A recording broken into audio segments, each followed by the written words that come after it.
Hello, I'm Mel Chibuko, and today I'm doing a deep dive into the Netflix show Adolescence. If you've not seen it, please go away and watch it because this is going to be a lot of spoilers in this. And also, there's going to be potentially triggering topics as well. If you've watched Adolescence, you'll know what I mean. I am doing this in one long take, and I'm going to say it's because that's the style of Adolescence. It's probably just because I actually can't be bothered to edit these videos and things. So I'm just going to go for it. I've written a blog post that I spent a really long time on, so I'm thinking that I should be able to relay this, but I'm going to go for this natural, just go for it approach. So please settle in. If you want to be doing something else whilst you're listening to this, I've got no fancy things on screen, so you can be cooking or cleaning or whatever you want to do. If you've watched Adolescence, I really hope that you'll appreciate a bit of a deep dive into it. These are just my opinions, of course. Why am I qualified to write it? Well, maybe I'm not. I mean, I'm a counsellor in private practice, but I've worked for domestic abuse services and I've worked with perpetrators of abuse, and I've just had a really long-standing interest in perpetrators, and particularly incels and men's rights activism and the manosphere. I've always been quite fascinated in that whole area, and why people cause harm and why people are interested in these subcultures. So of course I had to do a deep dive. Okay, so let's get into it then. So if you prefer a written version, go and read the blog on my blog melchibuko.com instead. If you want to listen to this and then go read that because I may miss bits, then that's a good idea as well. Okay, obviously I love this show. Obviously I do. I've wanted something on this topic for a long time because I think sometimes it has a big impact. If you try, people trying to talk about these topics normally, it doesn't get very far. If you make a TV show about it, then suddenly everyone's talking about it. So I'm really pleased that people are talking about it.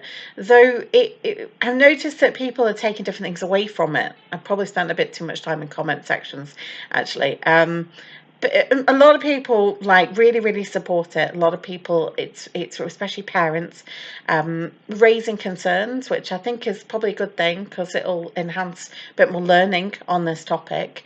But I'm also a little concerned that people take away that it's just all about social media and emoji codes and things, which, to be honest, I don't know if these emojis are actually really used in the manosphere forums that much. They might be used by some. They're probably always going to change anyway, even if they are used in certain communities. So perhaps useful to know, but actually some teenagers at US may not even use those. So just worth bearing in mind to hold that kind of lightly.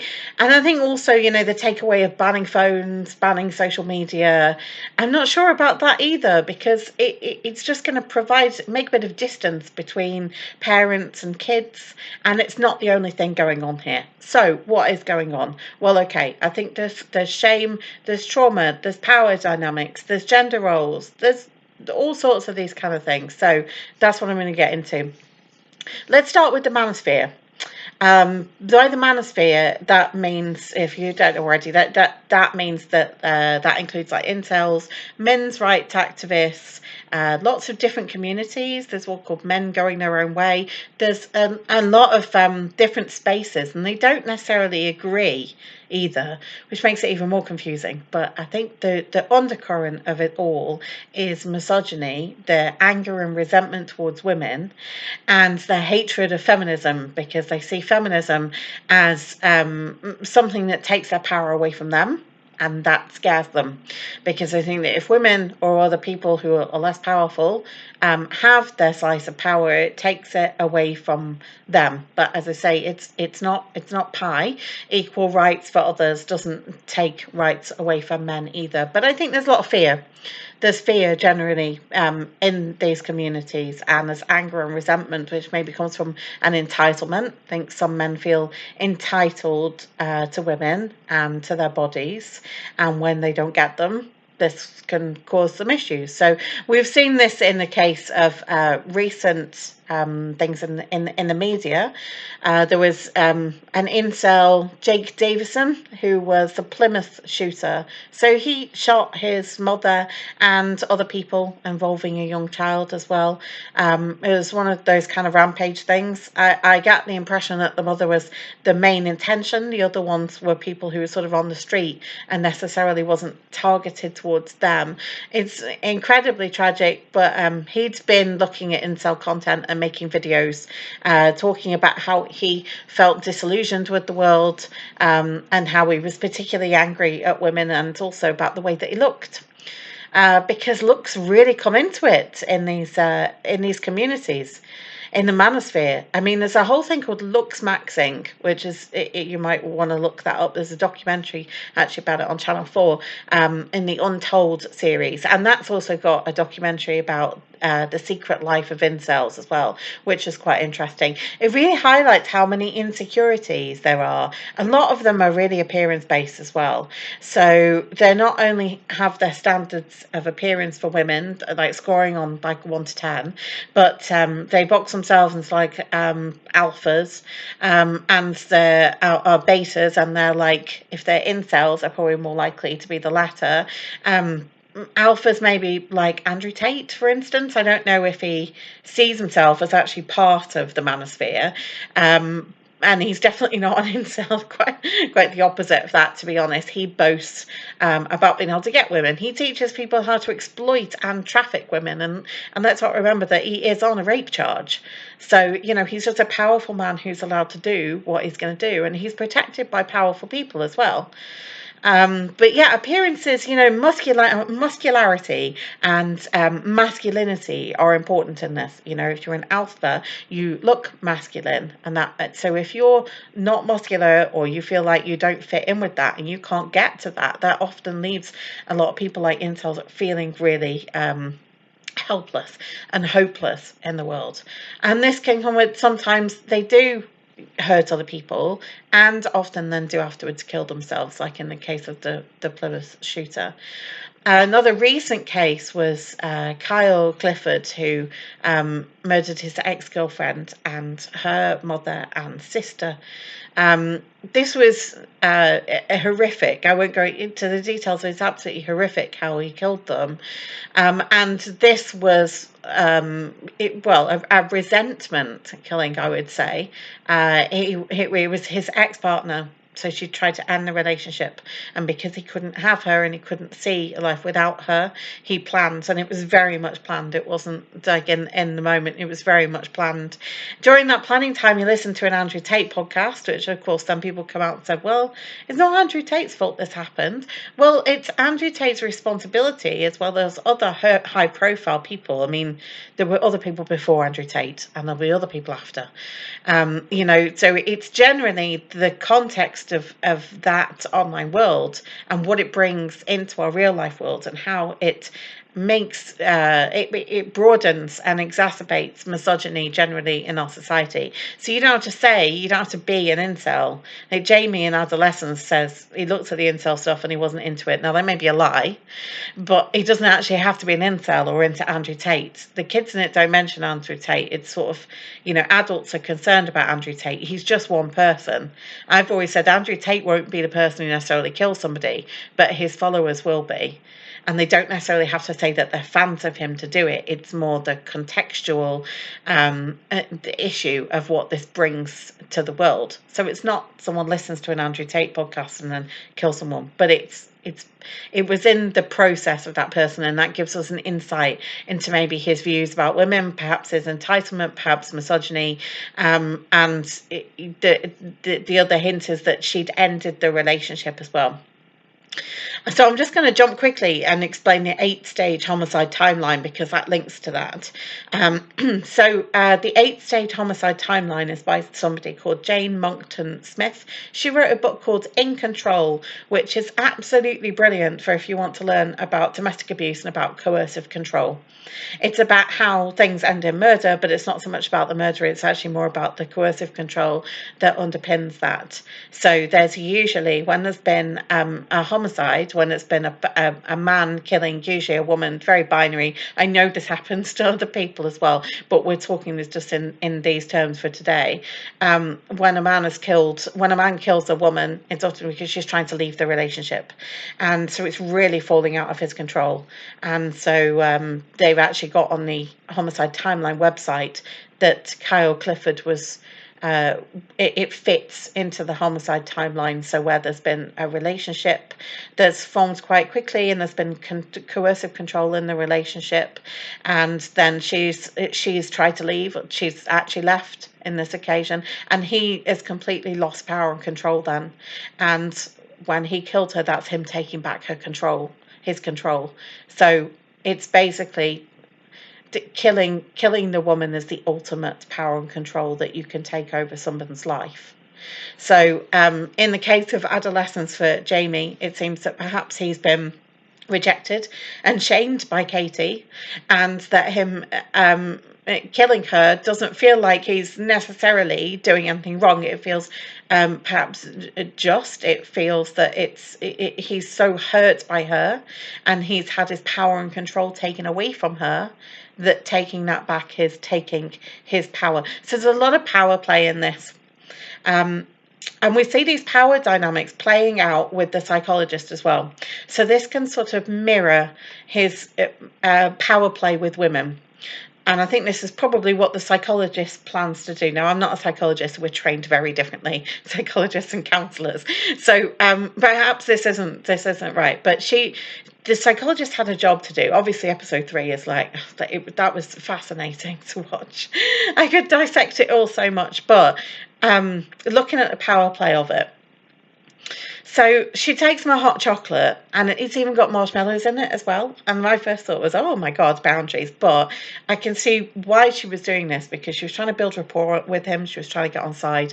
They've had some sessions already, haven't they? So there's already a rapport there. The rapport is kind of built on him having a bit of like derogatory banter towards her as well. It's sort of putting her down a bit.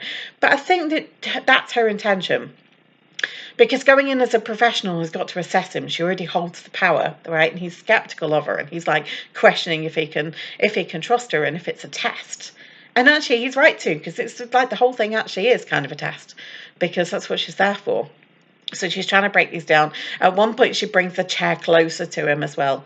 She's like really trying to get on side with him. And then there's a few references to how she's different to the other psychologist, the male psychologist. So that's the thing in this, that I bet that male psychologist probably just sat down with a clipboard and asked a bunch of questions. The female psychologist knows that she probably needs to use her gender to bring out of him how he acts around women in an experiential way, so that it's sort of proven in his behaviour in the moment. And she does that. He gets angry on a couple of occasions. And for a small 13-year-old, he is really scary in those moments. It's really intimidating. It's really, really well acted. She, as the psychologist and the character, holds her own. But I think, her breakdown afterwards and in between is that she's really holding it together, because actually he's very scary. I think for me, when he started shouting, he seemed, especially after watching episode 4, it seemed like he was a much older man, probably like his dad, maybe also like a teacher or somebody else in authority. But there was literally ways that the dad speaks to the mum in episode 4 that were very similar in the way that Jamie spoke to the psychologist. He gets all up in her face, is being very threatening and intimidating and pointing and saying, look at me and don't speak to me like that. So in this sense, there's something from the dad. So let's move into that then. So the family, they're presented as a very normal family, right? And I think that's the point. They wanted to make something where they were like, this isn't a family where there's been like major capital T trauma, like big trauma, social services involvement and things. They wanted them to seem more normal. But if we unpack it, there's a lot of gender roles going on. There's a lot of hints as to what the dynamics are in the family as well. So the dad clearly has a temper, and this isn't just in what we see. Like, yeah, he beats up a teenager, he vandalizes a car park. There's references to him tearing down a shed. This is before Jamie's crime. You could say he's going through a lot now, yeah, but it's said that he has a temper before this. And Jamie's grown up with this male role model. He respects his dad a lot more than his mum, it seems, in the way he talks about her. So he's kind of taken on board how his dad regulates emotions, which is by basically, well, not really, by just letting it out in anger. So in my perpetrator work that I used to do, we had a lot of stuff about this. We used to talk about anger. We used to draw an anger iceberg, which is where you just draw an iceberg, and then you have on the surface what you can see. So that's going to be the anger and the angry behaviours, and then below the surface, all the emotions that are hidden, that are also maybe seen as not manly enough as well.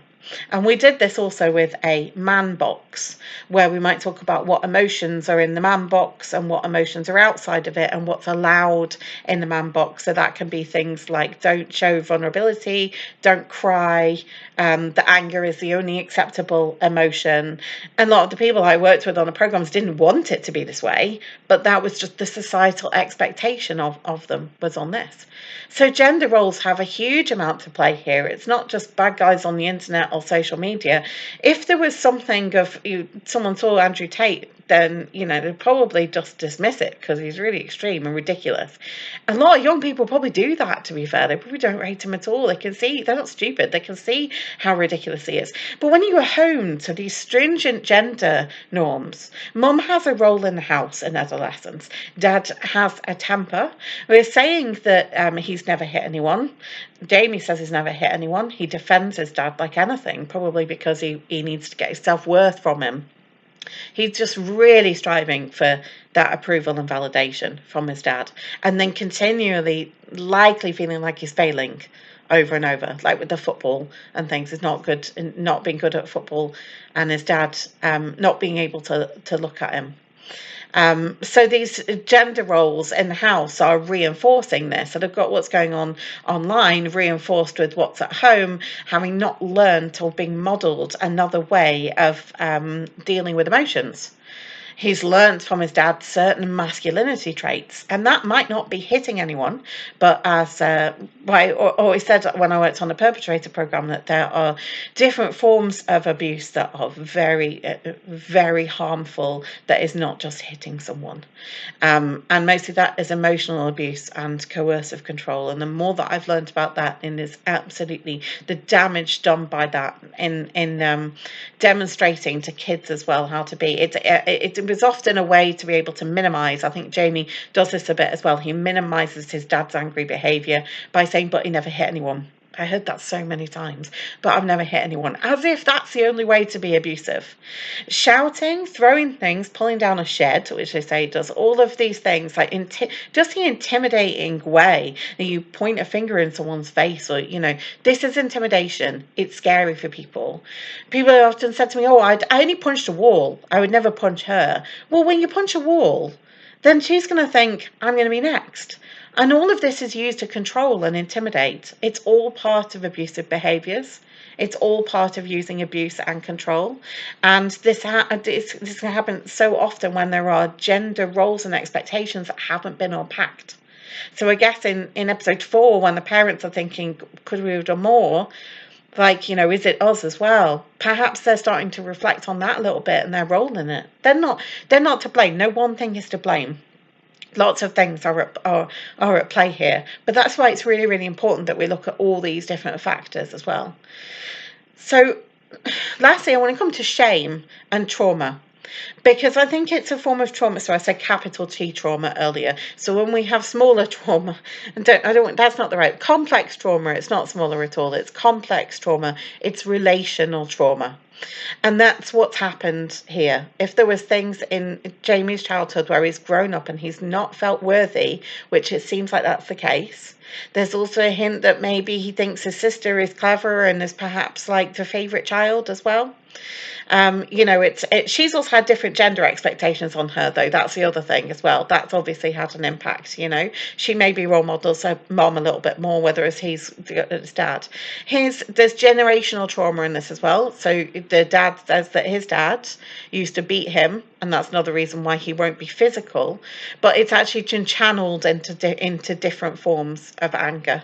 So all of this is sort of passing down to Jamie, and Jamie's probably likely never feeling good enough because he can never hit the masculine expectations of his dad.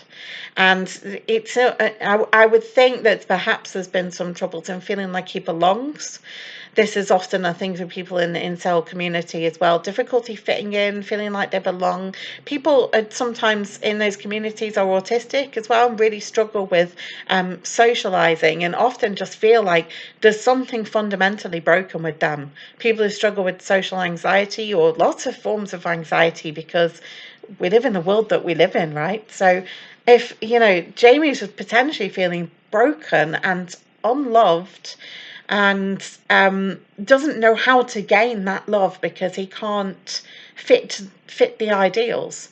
And you can see for boys like this, when they find an online community that validates that, then they're going to be welcomed with open arms. And then there's the risks involved with the grooming there, because it would effectively be grooming, So this is what I mean by like the relational trauma, is that really we're looking at a dad son and beyond relationship that's been impacted here, and his role in the family as well. I noticed, this may be a stretch, but I noticed as well that in episode 4 that there was, in the van, it's a 3-seater. It's like a complete family unit in the 3 of them, and they're so proud of their daughter, and there's literally no space for Jamie. And you just think, where was his space before? Where was he? Did he feel like he had space in there? So I thought it was kind of a symbolic of that. And also, he's not even in episode 4, and he gets, I suppose that is symbolic of him not coming back as well. It is like they have lost a child, effectively. He won't be coming home again. And, that is such a grief. I'm so pleased that they showed this from that perspective. Victim perspectives are really important, but we don't really often get to see the family of a perpetrator, because often from the outside world, it's projected onto them, like the pain that people feel if they can't go and say something to the perpetrator about this because they're in prison. It gets projected onto family members, like with the writing on the van and things, or people assume things about the parents, especially when this kid, people blame the parents, don't they? And even his sister will have had difficulty of that at school. It's a really important thing that they've shined a light on, there.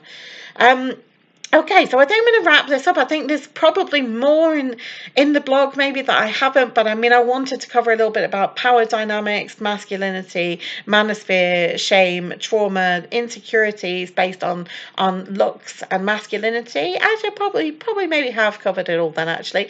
If you're interested, go and read that. If you have any comments or questions, I'm always happy for people to get in touch with me. And if you want to read about something completely different, I often write about stuff to do with disordered eating and body image and weight stigma, so you can go check that out as well. Thank you so much for listening today, and take care and goodbye.